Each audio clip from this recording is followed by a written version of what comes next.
గం గణపతయే నమః. ఓం శ్రీ మహాలక్ష్మీ దేవ్యే నమః. ఓం హిమకుంద మృణాలాభం దైత్యానాం పరమం గురుం సర్వశాస్త్ర ప్రవక్తారం భార్గవం ప్రణమామ్యహం. ఓం శుక్రగ్రహదేవతాయే నమః. ఓం నమస్తేస్తు మహామాయే శ్రీపీఠే సురపూజితే శంఖచక్ర గదాహస్తే శ్రీ మహాలక్ష్మీ నమోస్తుతే. శ్రీ మహాలక్ష్మీ దేవ్యే నమః. వీక్షిస్తున్నటువంటి అందరికీ కూడా మరి మనం ఈ యొక్క జూన్ నెల మొత్తం కూడా మేషరాశిని ఆవహించి మేషరాశిలో తన యొక్క స్థితిని నెలకొల్పబడినటువంటి శుక్రుని గురించి తెలుసుకుందాం. ఎందుకంటే ఇప్పటి వరకు దాదాపుగా 30వ తేదీ వరకు మే 30వ తేదీ వరకు 3.5-4 నెలల పాటుగా మరి ఈ శుక్ర భగవంతుడు అంటే శుక్రగ్రహము అటు శనితో రాహువుతో తన యొక్క సంచారాన్ని ముందుకు వెనక్కి ఆ యొక్క శని నక్షత్రాలలో ఉండి చాలా విధములైనటువంటి ఇబ్బందులు పడ్డాడు. ఎందుకంటే ఈ శుక్రుడు చాలా చాలా అందమైనటువంటి గ్రహము, చాలా ఉదార స్వభావం కలిగినటువంటి ప్రేమ కలిగినటువంటి గ్రహము, అత్యంత శ్రేష్టమైనటువంటి గ్రహము. రాక్షసులకే గురువు అయినప్పటికీ కూడా ఈ యొక్క మానవ లోకంలో మరి ప్రతి మనిషికి అందం మీద ఎంతో తను అందంగా ఉన్నాననే భావంతో తన యొక్క జీవితాన్ని ముందుకు తీసుకెళ్తూ ఉంటాడు. ఎందుకంటే ఆ యొక్క స్వాభిమానం లేకపోయినట్లయితే కనుక వారు అడుగు కూడా ముందుకు వెళ్ళలేని పరిస్థితి, బయటికి కూడా రాలేరు, మాట్లాడలేరు కూడా.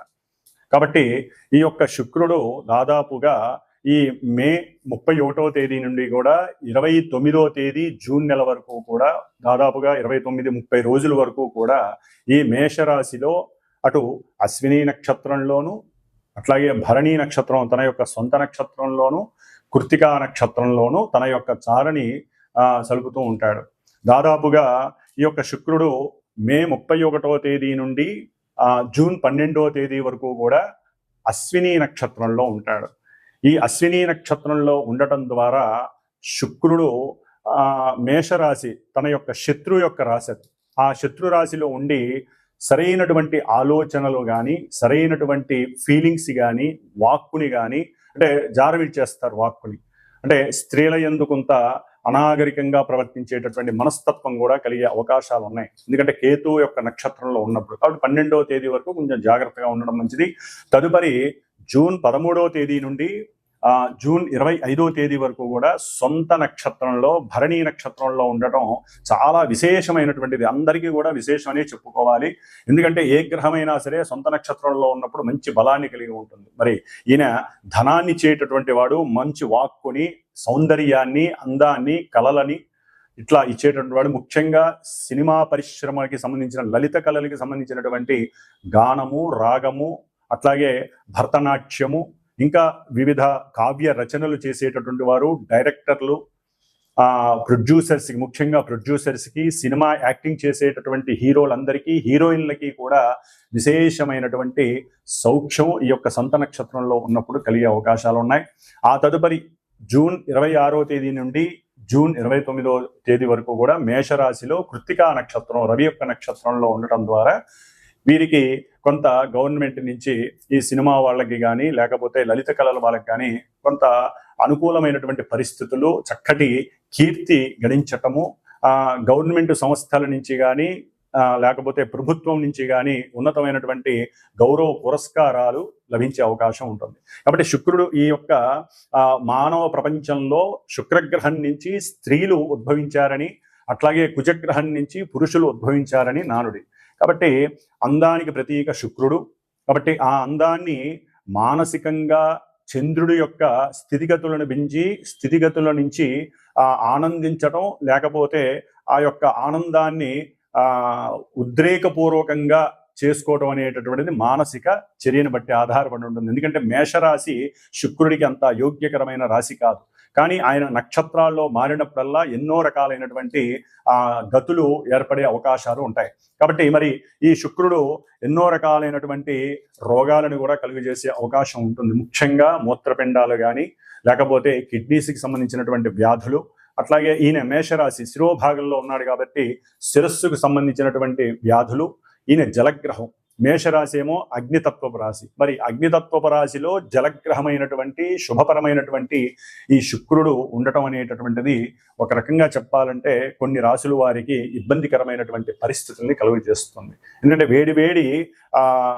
వేడివేడి ద్రావకంలో బంగారపు ముద్దని అంటే వేడి చేసి దాంట్లో వెయ్యంగానే, నీళ్ళల్లో వేయంగానే అది ఏ విధంగా అయితే ఇబ్బంది పడుతుందో చల్లారడానికి ముందు, అట్లాగే స్త్రీలు కొంచెం జాగ్రత్తగా ఉండాల్సినటువంటి పరిస్థితులు. పురుషులైతే గనక స్త్రీల యందు మాతృభావాన్ని చూపించడం చాలా విశేషం.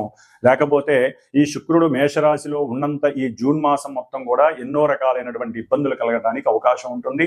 అట్లాగే ముఖ్యంగా గోచారంలో శుక్రుడు మేషరాశిలో ఈ విధంగా ఉన్నప్పటికీ, మంచి చెడులు ఇస్తున్నప్పటికీ కూడా ఎవరి జన్మజాతకంలో అయితే శుక్రుడు కొన్ని శుభపరమైనటువంటి నక్షత్రాలలో ఉండి శుభపరమైనటువంటి పరిస్థితులు, ముఖ్యంగా వివాహము, సంతానము, పురుషులకైతే వీర్యకారకుడు కాబట్టి ఎన్నో రకాలైనటువంటి మానసికమైనటువంటి చర్యల మీద ఈయన యొక్క ప్రభావం ఉంటుంది. కాబట్టి కొంత కాముకత్వాన్ని కండిషనల్గా ఉంచుకోవటం అనేటటువంటిది ఎంతో విశేషమైనటువంటి ప్రక్రియ. కాబట్టి మనలో కలిగేటటువంటి మనోవికారాలని కండిషనల్గా ఉంచుకున్నట్లయితే ఈ నెలన్నాళ్ళు కూడా శుక్రుడు వలన కలిగేటటువంటి ఇబ్బందులు కలగకుండా ఉంటాయి, స్త్రీలకైనా పురుషులకైనా. అట్లాగే మేషరాశిలో ఉన్నాడు కాబట్టి సాధ్యమైనంత వరకు శుక్రుడు ఈ నెల రోజులు కూడా కాస్త సనాతన ధర్మము, హిందువులమైనటువంటి స్త్రీలు తప్పకుండా పురుషులైనా సరే చక్కగా నుదుటిన ఎరుపు తిలకం ధరిస్తే గనక, ఎరుపు బుట్టును పెట్టుకుంటే గనక అవతల వ్యక్తుల నుంచి కలిగేటటువంటి నరఘోషలు కానీ, దృష్టి పీడలు కానీ, మన అందం మీద కావచ్చు, మన ధనం మీద కావచ్చు ఆ యొక్క పీడ లేకుండా ఉంటుంది. అట్లాగే మన శరీర ఆరోగ్యం నలతలు లేకుండా సంపూర్ణ ఆరోగ్య సిద్ధిని మనమే ఈ బొట్టును పెట్టుకోవడం ద్వారా ఆ అమ్మవారి యొక్క అనుగ్రహం. ఎందుకంటే శుక్రుడు అనేటటువంటి గ్రహము స్త్రీ దేవత. అంటే ఎక్కువగా వీరు మహాలక్ష్మి అమ్మవారిని, లలిత అమ్మవారిని ఆరాధించుకున్నట్లయితే ఈ నెల రోజులు కూడా చక్కటి సౌందర్యము, ఆనందము, విలాసము, ఉత్సాహము, అట్లాగే సంపూర్ణ ఆరోగ్యంతో పాటుగా అష్టైశ్వర్యాలను ఇచ్చేటటువంటి శుక్రుడు మీకు శుభాన్ని కలుగజేస్తాడు. కాబట్టి మరి ఈ మేషరాశి పర్యంతం ఈ శుక్రుడు వలన కలిగేటటువంటి వివిధ రకాలైనటువంటి చర్యలు ఏ విధంగా ఉంటాయి, ఇబ్బందులు ఏ విధంగా ఉంటాయి, ఏ విధమైనటువంటి సౌఖ్యాలు గడిస్తారు అనేటటువంటిది చక్కగా మనం మేషరాశి పర్యంతం కూడా మీనరాశి వరకు శుక్రుడు ఉన్నటువంటి స్థితిగతులను అనుసరించి ఏ రాశుల వారికి ఈ శుక్రుడు శుభత్వాన్ని కలుగజేస్తాడు, ఇబ్బందులు కలుగజేస్తాడో తెలుసుకుందాం. వృషభ రాశి వారికి మే 31వ తేదీ నుండి జూన్ 29వ తేదీ వరకు కూడా మరి ఈ వృషభ రాశికి అధిపతి అయినటువంటి శుక్రుడు, అంటే ఈ యొక్క శుక్రుడు వ్యయస్థానంలో మేషరాశిలో శత్రుస్థానంలో ఉండటం ద్వారా ధనము అనుకోకుండా ఖర్చు అయిపోవటం, లేదా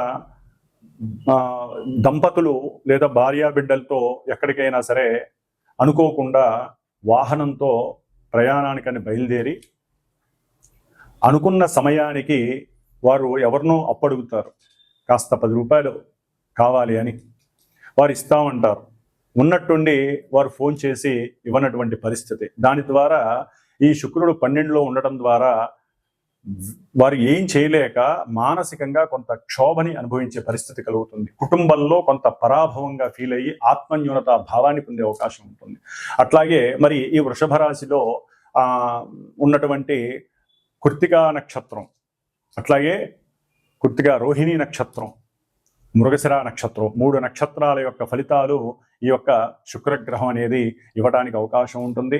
ఎందుకంటే ఈ యొక్క వృషభ రాశి అనేటటువంటిది అఖండ సిరి సంపదలు ఇచ్చేటటువంటి రాశి. దీని అధిపతి 12వ స్థానంలో ఉండి 6వ స్థానాన్ని చూడటం ద్వారా వీరికి కొంత అనారోగ్య సూచనలు కనిపిస్తున్నాయి.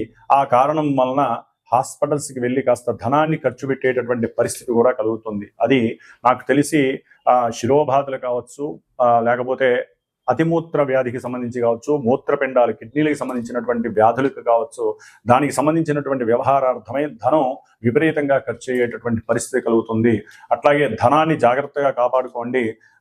మీరు బయటికి వెళ్ళినప్పుడు కానీ, వాహనాల్లో ప్రయాణం చేస్తున్నప్పుడు కానీ, లేదా కొత్త ప్రదేశాలకి అంటే కొండ ప్రదేశాలకు కానీ, లేకపోతే ఏదన్నా గుహల్లోకి వెళ్ళేటప్పుడు కానీ, వనచారం చేసేటప్పుడు అంటే అటవీ ప్రాంతాల్లో వెళ్ళేటప్పుడు కానీ ధనాన్ని బహిర్గతం కాకుండా కొంత అంతర్గతంగా దాచుకొని వెళ్ళటం చేసుకోవటం మంచిది. లేకపోతే ధనాన్ని దొంగతనం చేసే అవకాశాలు కూడా కనిపిస్తున్నాయి.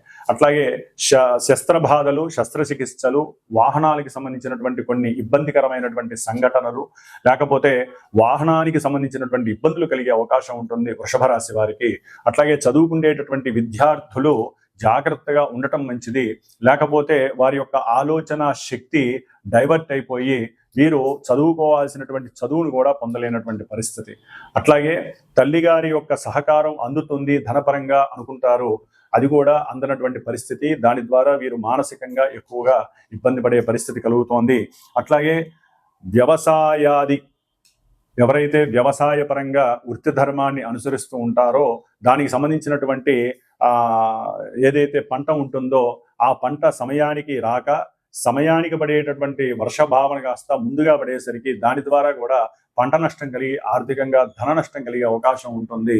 అట్లాగే కుటుంబంలో మాట గనక సరిగ్గా లేకపోయినట్లయితే, తొందరపడి మాట్లాడి జారినట్లయితే గనక కుటుంబ వ్యతిరేకత వలన భార్యాభర్తల మధ్య కాస్త వ్యతిరేకమైనటువంటి మానసిక ఆలోచనలు కలిగి వాగ్వాదం జరిగి విడిపోయేటటువంటి పరిస్థితులు వృషభ రాశి వారికి ఉంటాయి. కాబట్టి వృషభ రాశి వారు మరి ఈ యొక్క 12వ స్థానంలో ఉన్నటువంటి శుక్రుడి యొక్క అనుగ్రహం పొందటానికి, ఎందుకంటే వీరు జాగ్రత్తగా కనుక ఆలోచిస్తే అధికమైనటువంటి ధన ప్రాప్తి కలుగుతుంది, లేకపోతే ఎన్నో రకాలైనటువంటి ఇబ్బందులు పడటానికి అవకాశం ఉంటుంది. కాబట్టి వీరు కొంత మహాలక్ష్మీదేవి అష్టోత్తరాన్ని రోజు కూడా చక్కగా చదవండి. మీరు ఏదైనా మనసులో గనక అనుకున్నది జరగాలంటే లక్ష్మీదేవికి సంబంధించినటువంటి ఏ స్తోత్రాన్నైనా సరే చక్కగా నిత్యము సాయంత్రం పూట అయినా సరే, ఉదయం పూట మీ పనులు చేసుకున్నా సాయంత్రం పూట అయినా సరే ఆవునేతితో దీపారాధన పెట్టి లక్ష్మీదేవి స్తోత్రాన్ని చదువుకున్నట్లయితే ధనము నిలబడి ఆయురారోగ్యాలతో అష్టైశ్వర్యాలతో ఉండటానికి అవకాశం ఉంటుంది. ఓం శ్రీ మహాలక్ష్మీదేవ్యే నమః.